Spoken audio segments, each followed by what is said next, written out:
Right. So as you can see at the moment, the screen is blank. Yeah. But you have a power on light. Yeah. You have a rotation come running light. Okay. Service light, fault light, or alarm light. Yeah. As you can see, both of those are out at the moment. Yeah. That's how they should be. Yeah. Normal start, normal stop. So, if you want to have a look at what's happening, if you press what they call the enter button, which is that, we'll bring it up. Okay. If you press it again, it always brings up the middle bracket, which is the regulation. Right. And that has a number of things in it, but mainly the target pressure that you want. Okay. So if you press it again, it'll tell you that the target pressure at the moment, set point 1, 7.2 bar. Yeah. So it will try and give you 7.2 bar constantly out of the machine. Right. If when you are not using any air, you're on lunch, somebody turns a valve off or restricts the flow out, it will, and you're not using the volume, it will go up to 7.7 bar. Okay. It will then offload. Yeah. After about 10 or 15 seconds, it will shut down and be in a standby state. Right. So that light would still be on. Okay. Even if the machine isn't running. Yeah. If somebody turns off the main valve so that it can't go anywhere, the pressure will ramp straight away up. Yeah. When it reaches 8.2 bar, stops it dead. Yeah. Doesn't go offload, just stops it dead. Right. And that's what it's designed to do. Okay, okay. You've then also got some other bits in here where set point 2, 6.4, 6.9 it will go offload. Yeah. The reason for that is you can have different pressures over different times. Right. Some people use them, some people don't. Okay. To get out of that screen, press the X button. Yeah. And you get back to that screen. Yeah. As I say, you've got that. You've got how many hours the machine has run. Yeah. Also, what percentage it's been running at. Right. Generally as an aid to seeing if the machine is performing how you want it to do. Okay.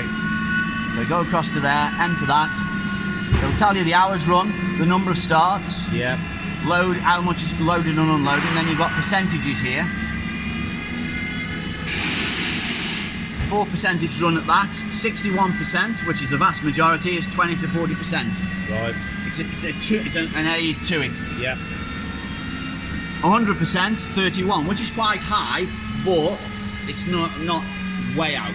If that was running as the highest percentage, then it was probably not the right machine to have bought. Right, okay. But once you bought it, it's been bought, there's nothing much you can do about it. Yeah. But we're looking for anywhere below really the 80 to 40%. Okay. And that one's working well within it. Okay, that's good. So we come out the screen again, go back into it. The other side is what they call inputs. So that's telling you what's happening within the machine. You press the enter button and it'll tell you that the compressor outlet at the moment is 7.3, 7.4. Yeah. The element temperature there, 77 degrees. That is a sensor that's inside here. Right. The dew point for the dryer is 4 degrees, which is that unit there. Yeah. So the air that's going into the dryer is being cooled to about 4 degrees. Okay. And then that drops out any moisture Right. for it to go to your system. Ambient air, 27. Emergency stop not triggered. Overload fan is okay. Yeah. So there's various bits in. So Okay. what you've also got is, when we came to it, Yeah. you've got this expanded module. If it is that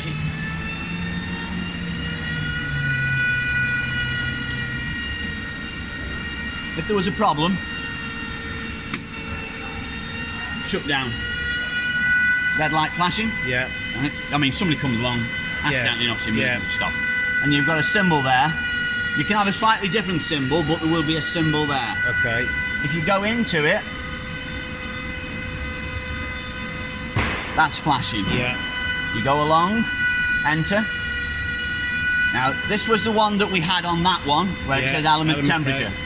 120, so that must have reached 120. Yeah. Or there's a sensor problem. Yeah. Okay, Yeah, get that. but if that is highlighted red, this basically is where your problem is. Oh no, it was hot. Yeah. Right. Yeah. So you go down, scroll down these, and that's telling you it's the emergency stop that's been triggered. Yeah. Twist that out, and then if you can just see there's a reset. Yeah. Press that. It should go out. Red light's gone out. And we've got no other. Yeah.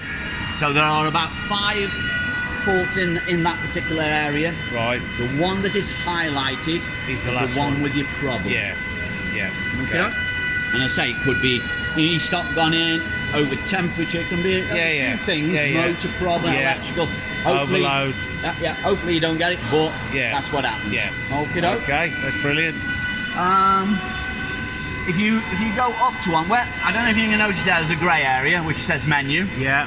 If you go up, it'll take you to that, and then you can go across to various things here. And again, you're on a timer, so it will swap the machines over at a preset time. Yeah. That's why you've got the other pressure setting in it. Yeah. So that one will go to a higher setting. Yeah. And then this one will go to the lower setting. Okay. So that if you only need one machine, it'll only give you that one machine. Yeah. If it is that you're using a lot of air, it will give you both machines. Okay. And if you go back down, try and always get to the menu, and away you go. What else, mate? What else is a service light? Yeah. That one there, little floppy disk, even though we don't use floppy disks anymore, is the fault history for it. Right. So as you can see today, roughly that time, it might be an hour out, but that's it. Press the enter button, it'll give you an event, and the event was emergency stop. Yeah. So it's a way of being able to look at what has happened. Yeah. Again, emergency, for some reason, emergency stop was triggered. And that was November last year. It could have been the lads doing the tests on it. But there's a long list there. It enables us to try and find out if there's a history of fault behind it. Yeah. It also allows the customer as well to say, hang on a minute, there is a fault on there. Yeah. It's logged it. Somebody comes like, no fault. Yeah. It's in there. And you can't get rid of it. You can't get rid of it. It rolls over. Yeah. There's only 1, 2, 3, 4, 5, 6, 7. There's only 8. Yeah. So they just roll over, but at least you've got a pattern of 8. Yeah. If it always comes up with emergency stop, either somebody's pressing it to stop it every day, or we've got an emergency stop electrical problem. I've had it before. Just on the contacts. Doesn't make. Sends it out. Tap them. You work for a week or 2. And then you go again. So it's to build up a history of it. That's brilliant. Yeah, brilliant. Main thing that you're looking for is basically oil. Yeah. If there's oil on the floor, you've got a leak somewhere. Okay. If the oil level goes down within the machine and there isn't oil on the floor, then it is going down the line. Now, it is designed to allow oil. Well, oil does go down the line. It all depends how much over a period of time. Right. You put a litre in 1 week, and you have to put a litre in the next week, and a litre in the next week after that. You've got a problem. I'd say there was a problem. Okay. Even 24 hours a day for a week shouldn't, on a small machine like this, shouldn't consume a litre of oil. No. So again, it's getting a tracking of what's happening to the machine. Okie doke. Brilliant. What you've got is. Alright. Oh. Took. Which way did it blow? Yeah, sort of blew it that way. We think that's a heat and smoke sensor on there, so I think that's it. We look at our map and I would say that makes a sense. It was that way. If it was going that way, it weren't going there and it weren't going up there, so. They will think it was that way. No, I don't think so. Right, thank you. Alright, thank you. Sorry about that, by the way. I can only it's alright, he's just reporting back and probably filling in. What you've got tucked under here, this is what I say about where they do it, is what they call a no-loss sensor, a no-loss drain. Yeah. And that then drops the moisture that this is dropped out of the air system. Okay. And on it, and you'd have to feel it, there's a little button. Right. It's a flat button. Yeah. And you press it, and if you ever watch the pipe work, it discharges that. Yeah. Okay? It's a auto level sensor, so technically if no water goes in, none comes out. Okay. But if it is that went, and again on the services we would test them, if when you press it you get litres of oil coming out, Yeah. then there's something wrong. Yeah. But initially, it'll discharge it from there, Yeah. along here, along Yeah. that, into this item here. Separators. Oil water separator. Yeah. All the condensate from receiver, compressors, filters should go into here. That then has got bags in there that clean it up to a certain point, Yeah. which should then be discharged down a foul drain. Right. Okay. Yeah. I say that because I've got it where the, as you've got it, you got it into a container, which means you will environmentally Yeah. dispose of that. Yeah. Other people stick them Chuck through it. a wall I know. and they Yeah. drain into the water course. We tell them, Yeah. the environmental get hold of them. Exactly. Right. Two things with this, as I've seen, it's just a little bit high. That the container should actually be Lower than that. lower than that. Yeah. Because what's happening is the actual water level is coming up to here, Yeah. which then, as you know, water finds its own level. Yeah. The worst part about it is it's not draining it out to there. Right. And the idea is that that level is maintained. So ideally that needs Ideally, a it needs container. a smaller container or even put on its side. In saying that, it will fill up much quicker and Yeah. overflow. Yeah. Yeah. It swings Okay. and roundabouts. Well, that's something I can put in plan to Yeah. have a look at. This, the reason for it is, there's a bag in there that's supposed to sink down, Right. which means that that goes down. Yeah.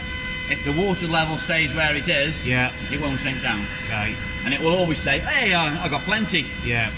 Now, it's not too bad if we change them every year, Yeah. but if you don't, you can have a problem. Yeah. And if it blocks up, it'll just overflow. That's great. Yeah. Okey-doke. Yeah. But that's the idea of that. The bag absorbs the oil, Yeah. it sinks down because of the weight of the oil, that goes down, and from over there you can say, hang on a minute, that's gone down. Yeah. Okay. Okey-doke. It's Yeah. just, don't, No, I'm it's not just saying good it's a thing to major thing, notice. but it's just giving you an idea Yeah. of what should be happening. Yeah. Very good. Okey-doke. Very good. That. Okey-doke. Right. You've got two line filters here, Yeah. which you've got one which is a particle one, Right. and one that is an oil one. So what bit of oil will come through the machine, because it's an oil lubricated machine, 99.99% of it should be captured in there. It then Okay. gets discharged into here. Into Same there. again, yeah. Okey-doke. Yeah. These indicated here, up in the green section, should be within the spec Right. of most places. Certainly in the red and way up, then you're looking that the filter's blocking up. Right. I don't trust them. Okay. I've known them to be up here and you take the air off it and they still stay up there because it's knackered. I've Okay. known them to be down there and the filter's disintegrated. Right. The main one is that you change them on a regular basis and then you know where you stand with them. Okay. But some do work, Right. and the vast majority, I'm afraid, don't work. Okay. So I never trust them. Do they get changed on the service, will they? Or? They would be changed on a service whenever the service schedule was set up for Right. it. In saying that, I will be putting down, because generally we would put a sticker on there Yeah. to with say the when date we on. changed them. Yeah.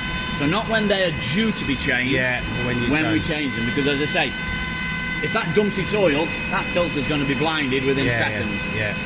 Then it won't last No. any till the length next- of time. So we should put down on there when it's done. Same as this one here. It says bags changed. Yeah. 18th to the 12th. Right. Again, it all depends on how much the machines run, Yeah. how much oil's dumped into them, Yeah. all a load of things. So Yeah. we should only put down Yeah. when they've been done, not when, Well, they they're may due. be due. Yeah, that's fair enough. We with run that. into a number of customers that come along and they say, I've got another 3 months to go on that. Yeah. Somebody's put down, it'll be 12 months, and it cannot work like that. Yeah. So Okay. we I'm with should, I'm saying that, we should be putting down when they were changed, just like the line filter. Okay. Compressor, different, you. Yeah. because we know how that should be able to run. Yeah. So we put down when the next service is due. Yeah. That's fair enough. Makes sense. Okay.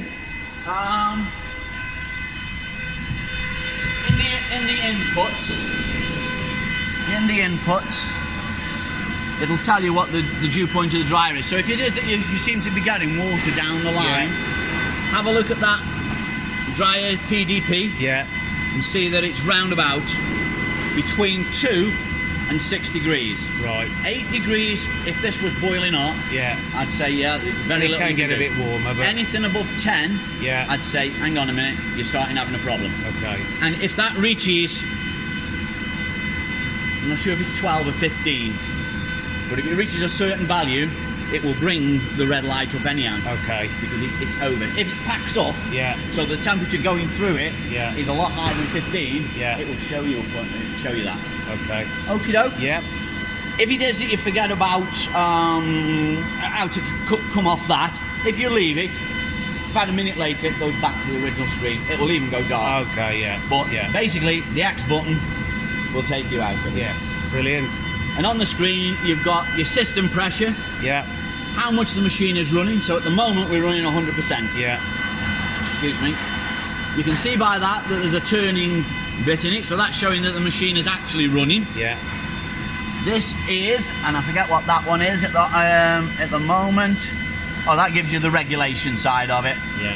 You've then got whether it's local or running off another system. Say you've got a BMS system. Yeah. You can link it to a BMS system, start it, do everything, monitor it. Right. Okay. You'd have that one in there. Yeah. Second one along Alarms. shows that it's auto restart. So if you have a major power failure that is coming to all three phases drop Yeah. out. Yeah. When the phases are put back together, if Right. this was in a running state, right Yeah. now, Yeah. power goes off. It's just gone off. Yeah. Yeah. Power gone. When the power comes back on, it will actually restart itself Okay. over a period of time. Okay. Matter of a minute or two, Yeah. but it will start. And if you've got multiple machines, 10 of them, Yeah. and you don't want them all starting at the same time, Yeah. you can set those to start that one, 30 seconds later that one, Yeah. 30 seconds later that one, so you're not Yeah, starting all at all of once. them Yeah. and sending it up. Yeah. So you're in auto restart, and the other one shows you that you're on the timer, which means what a weekly timer or whenever you've set it up, they will change over the duty. So Right. you're trying to run up the same hours Yeah. on each machine over a year period, and then you got back down to the other one. Okay. Right. Yeah. Brilliant. You've got, shows it's on load at the moment, but Yeah. of course, when the screen goes blank, you don't You see can't any see of that. it, no. Your main one from down there is it got power on? Yeah. Like, is it running? Yeah. Because as you see at the moment, when it physically stops, You've only got that the one. light is off. No matter what. Even if we lose the power now, the power comes back on, this will not start. Right. It has to be in a running state. Yeah. Okay. Okie doke. Fantastic. That covers it, doesn't I it? would say that you could say that there is a. You see, whether it's running 100%, as that one was running 100%, I don't hear any difference in it. No. What we had before was that the motor was running up and down. So Yeah, it's- yeah. because what this is doing is looking for a target pressure, Yeah. and it works on speed. So when it's rotating, it is generating. You see it Yeah. slowing down now, Yeah. and you can see That the might bar. be the noise that I was, Maybe, and I've had it before. You can't gauge unless it's a real mechanical noise. Yeah. You can't compare one to the other. No. We've had them where they've got 5 machines and Yeah. each one sings a different tune. So as I say, what we're looking for is that they're working like that. Yeah. And the noise level, as I say, we're looking to what it does when it is really running at high speed Yeah. for it. Yeah. Right. Right. Great So, stuff. at the moment, we'll leave it at that. Let's see what happens now when we stop the machine. And what you'll get is it says minimum speed and manual stop. Then it will say something else, and it's blowing down the unit.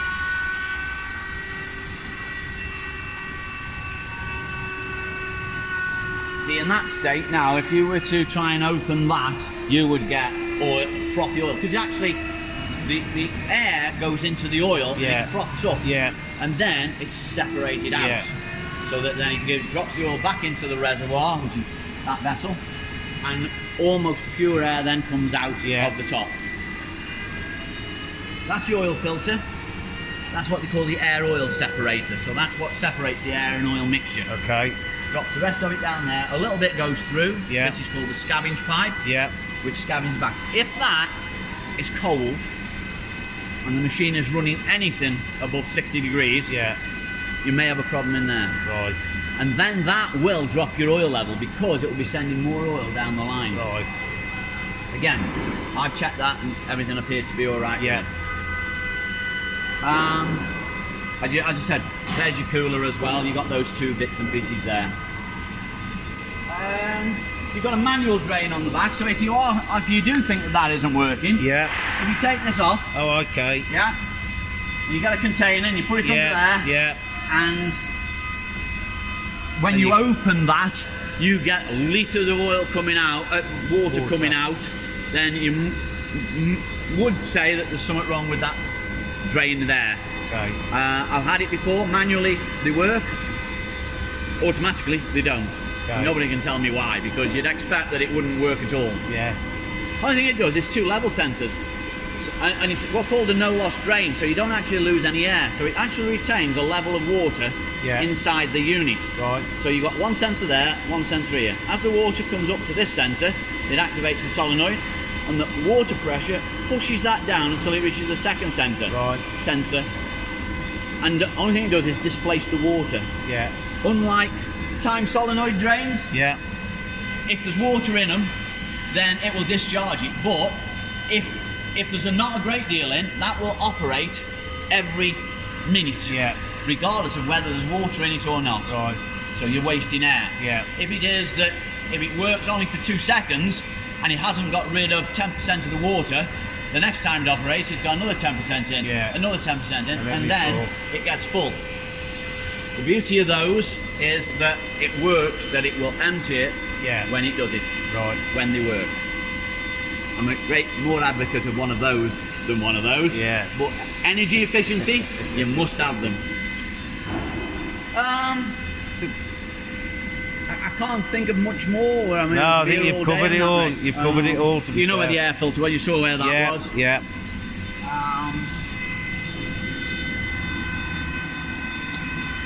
Certainly at the moment, let's turn him off completely.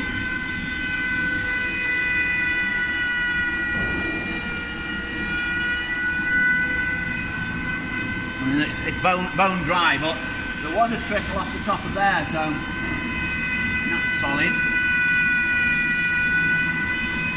So in essence, we need to sort of keep an eye on it and just see if anything develops from that.